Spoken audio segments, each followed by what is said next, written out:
If you've been following my channel for any length of time, or if you're new here, that's great too, but you would know that I am very bullish on Lemonade, and I think at some point in the next few years, we're going to get kind of a Lemonade rocket ship moment where they prove that they're profitable. They prove even first that they're cash flow positive, then adjusted EBITDA profitable, and then GAAP earnings profitable.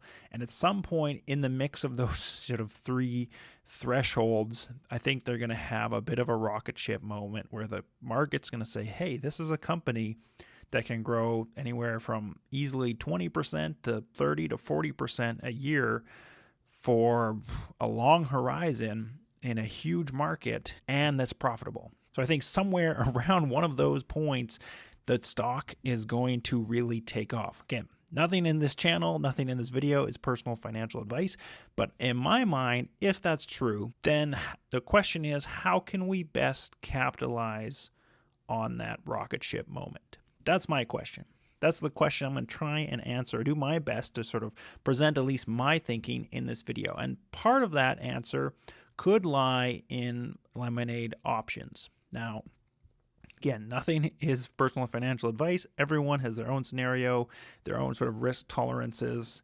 But I think and I'm not really an options guy. I'm like a buy the shares, don't worry about timing. I just buy, keep it really simple. And so generally that's how I would roll. But I do wonder, given the timing of where we've seen Lemonade sit in the same price zone for several years now, and given the fact we know that there's going to be cash flow positives coming and then profitability is coming, you expect at some point around one of those earnings, you're going to have this spike. So in that sense, it gives us some advantage, I think, on the probability of the timing. Doesn't mean we know it exactly, but I think we have some advantage as being hardcore and Lemonade bulls and in researchers, that we have some idea of the timing. So let me break down how I'm thinking about this. So here's how it works.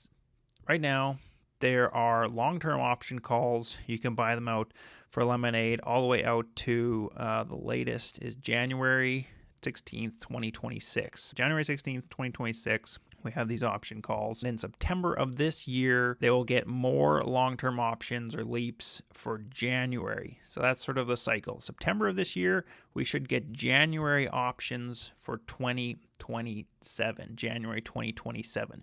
So that's what I'm looking for is, hey, if we can ride this same sort of narrative Lemonade has, nobody cares about Lemonade, there's potentially, in my mind, my thinking is there's potentially very good opportunity right around September when those longer 2027 January options come out.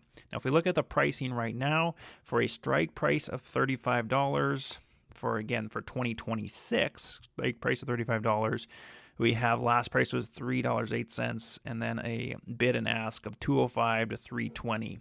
And so I don't know where the September options would come in at, but even if we just let's assume they're like add $1 to this for the same strike price for a year further out. So maybe it's $4 is for something is what you could be buying an option at. So we're going to use that and look at some of the math and scenarios there. So pulled up a graphing calculator here. Ignore these other equations for the moment. Just look at this red equation right here. And I have y is equal to x minus 35 minus 3.1 divided by 4.1. I'm going to change those to 4.1. Say you can buy an option for 2027 January at $4.1 and with a $35 strike price, okay? And so what this graph is telling you is for the share price X, you get this much multiple X return on your investment Y, okay? So this much X multiple, you get this much multiple of return. So generally anything below the zero line, we're looking at that share price, you don't make any money. You just lose your option and it's worthless. So anything from the break-even point here of about, a 0 point, you're still going to lose all your money, but anything less than that, anything about $40 or less, you're going to lose your money. It expires worthless. That's why, for me, I wouldn't put a huge percentage of my portfolio in options. Again, every person's different, their scenario is different, but I'm going to be watching this closely to see, like, hey, do I put a few percent in these? It's something to kind of capture, if you'll see in a moment, but if there's sort of massive upside and the market goes really euphoric and it goes really euphoric on Lemonade, then it could be worth, I think the risk reward could be worth it for that potential upside, even though there's downside where you could lose your money. So in this scenario, say you buy an option for $4.10 an option, $35 strike price for January 2027. Then you have to kind of think, you say, okay, well, if the stock goes to 100, at about $100, you're about a 15x of your investment. So every dollar you invest in an option, you return $15 in return. If it goes, obviously the slope of the line can really dramatically change it. If it goes crazy and by then it goes to $200 a share, well, now suddenly you're at about 39x increase on your investment. Now, if we want to compare this to what would the performance be if you just bought shares? Say you bought them at $18 a share. Tomorrow you bought those, or say in September it's still at $18 a share. So I'm going to turn that graph on. That blue line is that just regular shares. Well, now you don't have the same downside risk, right? Because maybe it stays at 18 and just hovers there for the next several years. Well, you didn't lose your money, or maybe it goes down a bit. You only lost some of your money, but not all of it. But the upside is not the same amount. So now if it goes to crazy and it goes to $200 a share, well, you still do really well. You have 11x your return, but instead of 39x your return. Or if it goes to 100, you're at 5.5x return versus 15x return. So you can kind of get the sense of where that you can have really extreme upside if the market goes really euphoric. So you might be wondering, well, how realistic really is that it's going to go to $200 per share? Like, get out of here, paper bag. I know you're bullish, but how realistic is that? And we don't know. Maybe it's not. Maybe there's a greater chance that it stays under $100 than, say, it goes over $100 over the next few years. But we really don't. No one knows that for certain. But what we're trying to do is think about what are the sort of spectrum of possibilities and sort of imagine what the possible odds could be for that. And to bring up just a little historical example for Lemonade see how realistic is this? Well, in 2021, during the height of the market euphoria, Lemonade was soaring. They went to 40, or even above this, 40 times their IFP. Their IFP was relatively small, but 40 times their IFP, okay? Like crazy, absurd numbers, right? And they're currently at about $18 a share, 1.27 billion market cap. And if they end, a little bit of math here, if they end 2024 at $950 million IFP, a little bit of a valuation here, keeping it really simple, say they grow 30% in 2025, and they end 2025 at 1.2 billion. At the end of 2025, you go 3x IFP, which is rich for an insurance company. But if the market says, hey, this is an insurance company that's doing better, has the potential to have even better margins than the very best of the best, and can grow at a steady, aggressive rate for years and years and years, can 10x, can 100x their book of business. 3x IFP, I don't think is crazy at all, considering it went to 40x in the euphoric state. So 3x IFP, you get to about 3.7 billion market cap, $52 a share.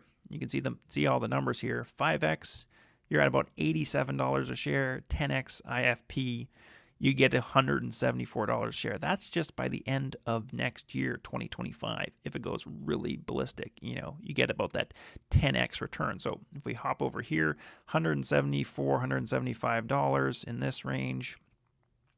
If you just bought shares, well, that's great. You're going to, 9x, 10x your money. But if you bought an option, a long-term option, for expires in 2027, well, you may be 30x plus your money. So it's something to kind of consider. And again, for me, I'm not going to buy heavy amounts of options, but if the pricing is just right, I'm going to be watching very carefully in the fall. There's a, I'll probably be buying a portion of my portfolio into that. And now, if we look further, I would say they grow again, 30% again in 2026.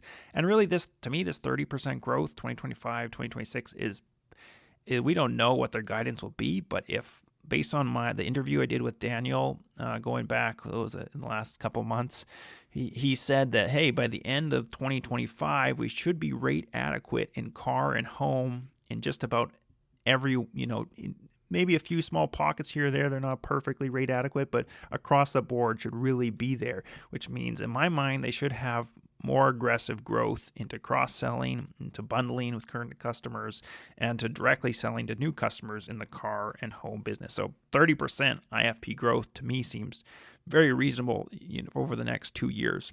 So if they do that again in 2026, you end 2026 at 1.6 billion IFP. Do run the numbers again here. 3x, you're getting to $67 a share. 5x, $112.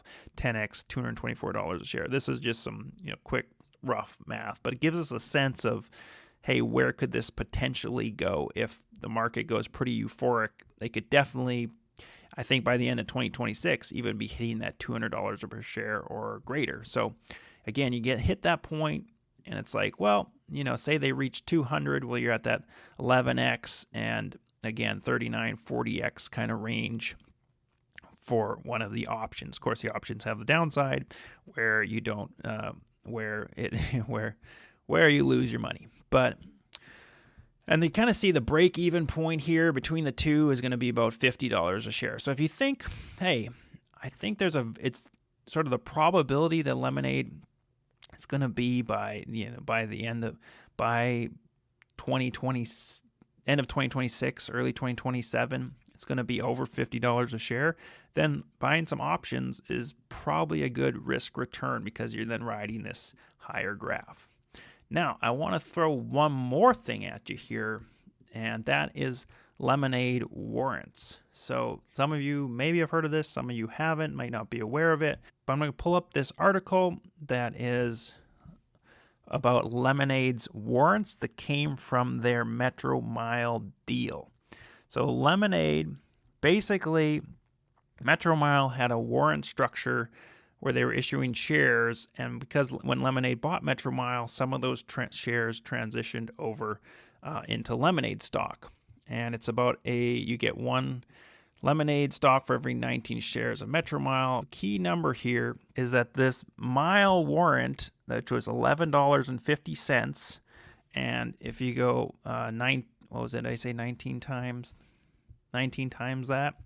So $11.50 times by 19, you get $218.50, which is what the strike price for the Lemonade version would be. And the expiry date is February 2026, so not 2027 like we were talking about, but second month of 2026, so sooner, with a very aggressive strike price. It's not $35 like we were looking at in our graph. It's $218.50. But I think it's worth considering. And most people would say, yeah, okay, any warrant, this scenario, it's worthless because why would Lemonade ever go to $218? But hey, Lemonade went to $180 with a much tinier book of business, not close to profitability. So why couldn't it go to $218 in the next year and a half? Maybe the government changes.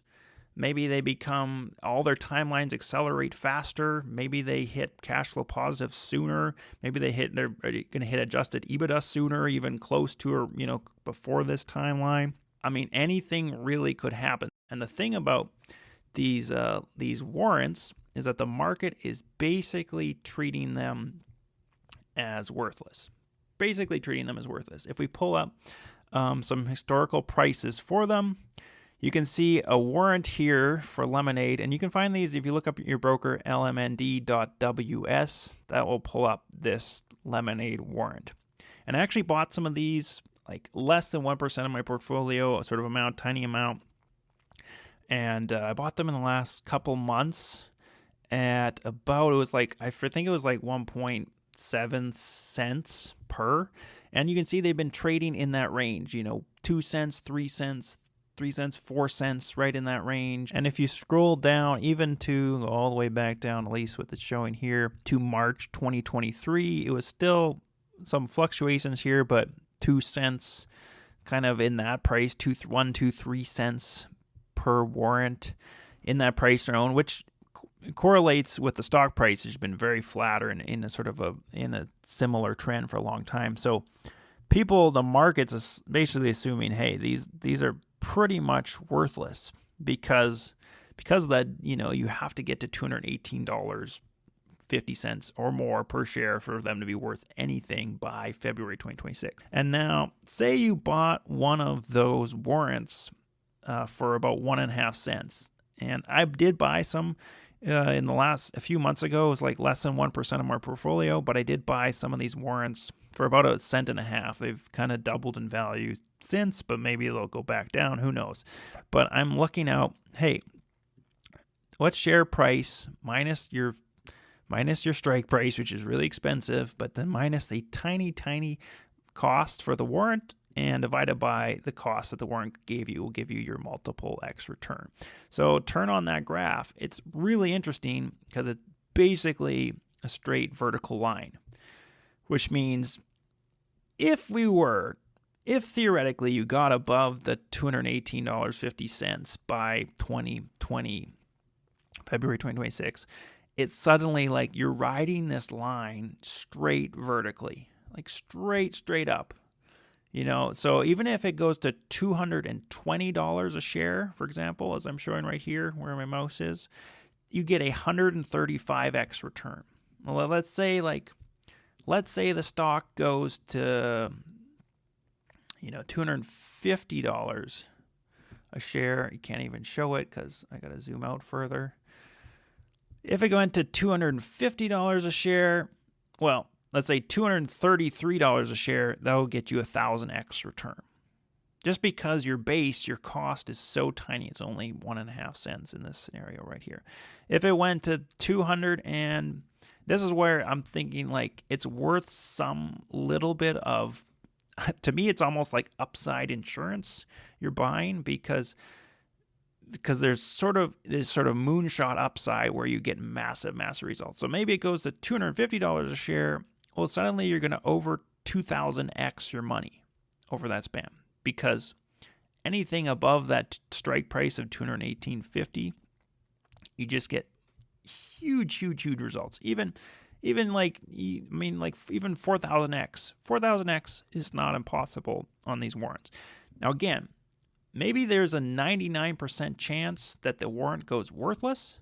But in my mind, it's worth some exposure, because even if there's a 1% chance, this is a gambler's dream, or not gambler, but even investor, if you're thinking about the risk reward, this is a dream scenario where you say maybe there's a 1% chance it goes to $250 or above, and there's a 99% chance it goes worthless, 218 or less. But still, you go, we went to 250, I 2,000x or above my money with a 1% chance. It's worth risking some losing some funds for like a 2,000x gain. So I've bought some of these warrants. Again, the tiny amount, like less than 1% of my portfolio, and I might add a little bit of these options in September. Again, it would be like a small percentage for me, probably like less than 5% of my Lemonade position in those options. That would be probably kind of where I would be comfortable with. Of course, some people do way more than that. Some people wouldn't do any at all, but I think it's worth considering the risk reward, especially these warrants, because this is kind of like extreme upside insurance, I would call it. Love to hear what you guys are thinking about the Lemonade options. Thanks so much for watching. And remember, it's in the bag.